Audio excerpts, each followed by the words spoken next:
Hello students Kaveri water dispute again in the news. और इस news को the Hindu and Indian express दोनों ही newspapers के द्वारा कवर किया गया है। कावेरी रिवर के बारे में अगर हम बात करें तो एक इम्पोर्टेंट रिवर है हमारे सदर्न इंडिया का, और इसका जो वाटर डिस्प्यूट का जो इश्यू है वो आपको कंटिन्यूस देखने के लिए मिलता है कर्नाटका एंड तमिलनाडु के बीच में। अगर हम कावेरी रिवर की बात करें तो स्टूडेंट्स पेनिनसुलर इंडिया का एक इम्पोर्टेंट रिवर है जो आपका कृष्णा एंड गोदावरी बेसिन है, जो केजी बेसिन है कृष्णा एंड गोदावरी। तो कृष्णा एंड गोदावरी के बाद में थर्ड इम्पोर्टेंट रिवर है हमारे सदर्न इंडिया के अंदर फ्लो करती है, थर्ड इम्पोर्टेंट रिवर है। काफ़ी सारा एरिया कवर करती है, इरिगेशन का इसका मेन इम्पोर्टेंट वर्क आपको देखने के लिए मिलता है। काफ़ी सारे जो हाइड्रो इलेक्ट्रिक पावर प्लांट्स हैं वो भी इसके ऊपर इंस्टॉल किए गए हैं इस कावेरी रिवर के ऊपर में, और इंडस्ट्रियल पर्सपेक्टिव से भी इम्पोर्टेंट है। तो एक देखिए कि आप एग्रीकल्चर के लिए इम्पोर्टेंट है ये रिवर दोनों ही स्टेट्स के लिए। इवन आपको यहाँ पे 3 स्टेट्स का involvement, 3 states and 1 union territory आपको देखने के लिए मिलेगा इस कावेरी रिवर के कंप्लीट डिस्प्यूट के अंदर में। केरल है, तमिलनाडु है एंड कर्नाटका है, और इसके अलावा जो पुडुचेरी है वो आपको एक यूनियन टेरिटरी है वो आपको देखने के लिए मिलेगी। क्योंकि जहाँ पे ये रिवर ड्रेन करती है वो पुडुचेरी का एरिया है, पुडुचेरी से ही ये जो ईस्टर्न घाट के जो बे ऑफ बंगाल का रीजन है वहाँ पे ये ड्रेन करेगी। तो स्टूडेंट्स यहाँ पे हम एग्रीकल्चर के पर्सपेक्टिव जो इम्पोर्टेंस है वो आपको देखने के लिए मिलती है। सेकंड, अगर हम बात करें जो इंडस्ट्री के पर्सपेक्टिव से, जो इंडस्ट्रीज़ हैं काफ़ी सारी, जैसे कि आप देखिए कि जो बेंगलोर नाम की जो सिटी है वो डायरेक्टली कावेरी रिवर के ऊपर नहीं सिचुएटेड है, बट आपको देखने के लिए मिलेगा कि जो कावेरी का जो बेसिन है उसी के ऊपर वो सिचुएटेड है। इसके अलावा आप देखिए कि यहाँ पे सेलम है, सेलम जो इंडस्ट्रियल के लिए काफ़ी ज़्यादा एक इम्पोर्टेंट टाउन है। कोयम्बटूर है, कोयम्बटूर का जो सिटी है इंडस्ट्री के पर्सपेक्टिव से, तो कॉटन एंड सीमेंट की काफ़ी सारी जो इंडस्ट्रीज़ हैं वो आपको देखने के लिए मिलेंगी इस कावेरी रिवर के ऊपर में। और थर्ड, एक सोशियो पॉलिटिकल इशू है उन एरियाज़ के अंदर। तो हम इस कावेरी रिवर के बारे में अगर हम कंटेक्स्ट की बात करें तो प्रेजेंट जब तमिलनाडु के द्वारा क्वेश्चन रेज किया गया कि हमको मोर वाटर है वो रिलीज़ किया जाए क्योंकि यहाँ पे डिस्ट्रेस की सिचुएशन है। अब आपको यहाँ पे जो कर्नाटका के अंदर जो बारिश की सिचुएशन है उसके बारे में भी पता होना चाहिए। स्टूडेंट्स, हमारे यहाँ पे इंडिया के अंदर 2 टाइप के आपको जो मानसून सिस्टम है वो देखने के लिए मिलते हैं। साउथ वेस्ट मानसून जो अरेबियन सी से आता है, जिसका एक एग्जैक्ट डेट जो माना गया है कि 1 जून को, 1 जून, कभी कभी ये चेंज भी होता है, 1 जून को जो ये हमारा केरल का जो कोस्ट है, मालाबार कोस्ट है, उसको हिट करता है ये। और बाद में आपको ये देखने के लिए मिलेगा अलग अलग एरियाज़ के अंदर अलग अलग समय पे मानसून है वो रीच करता है। एक रिट्रेटिंग मानसून होता है कि जो वापस आता है, जो मानसून की जो वेव्स हैं वापस लौटती हैं उस समय में, जो बे ऑफ बंगाल का ये रीजन है इससे ये मॉइस्चर गेन करेंगी। और हमारा ये जो कोरामंडल कोस्ट है, ये जो कोरामंडल कोस्ट जिसको बोला गया है, अब आपको ये पता होना चाहिए कि कोरामंडल कोस्ट कौन सा है और मालाबार कोस्ट कौन सा है। ये हिस्ट्री के पर्सपेक्टिव से भी इम्पोर्टेंट है।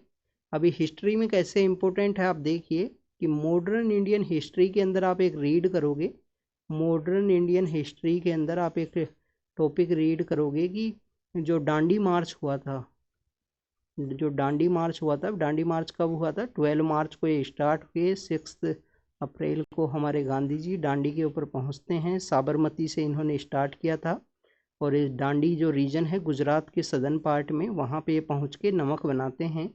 उसके बाद में गांधी जी के द्वारा जैसे ये सोल्ट मार्च की गई, ऐसी ही सेम काफ़ी सारी मार्च हैं वो इंडिया के अंदर आपको देखने के लिए मिलती हैं। तो एक मालाबार के अंदर कोस्ट के अंदर भी की गई थी, एक कोरामंडल कोस्ट के अंदर भी की गई थी उस समय भी। तो वहाँ पे भी आपको ये देखने के लिए मिलेगा, इस मार्च के रिगार्डिंग में मेंशन किया गया है। तो जो हमारा कोरामंडल कोस्ट है वो रिट्रेटिंग मानसून के थ्रू जो पानी है वो रिसीव करता है, जो वापस लौटती हुई मानसून की जो तरंग हैं उनसे।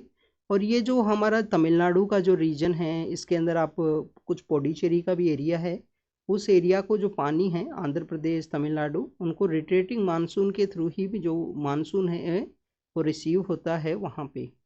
अब हम अगर कावेरी रिवर के बारे में बात करें तो स्टूडेंट्स कावेरी रिवर के ओरिजिन के बारे में तो आपको पता होगा। जो कावेरी रिवर का जो ओरिजिन है ब्रह्म कावेरी है, या जो इसको ताल कावेरी के नाम से भी जाना गया है। ब्रह्मगिरी हिल्स कोडागु डिस्ट्रिक्ट है तमिलनाडु के कर्नाटका के अंदर में।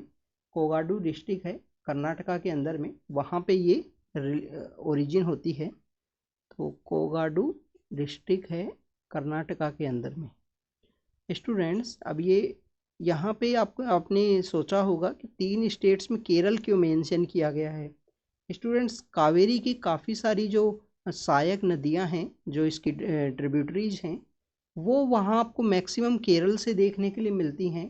तो ये ब्रह्मगिरी हिल्स से ओरिजिन करती है। ब्रह्मगिरी हिल्स कहाँ पे है, जिसको ताल कावेरी के नाम से भी जाना जाता है। ये सिचुएटेड है, कोगाडू डिस्ट्रिक्ट है, जो आपको कर्नाटका के अंदर देखने के लिए मिलेगा। जो कर्नाटका का रीजन है, कर्नाटका का जो रीजन है वहाँ पे आपको देखने के लिए मिलेगा।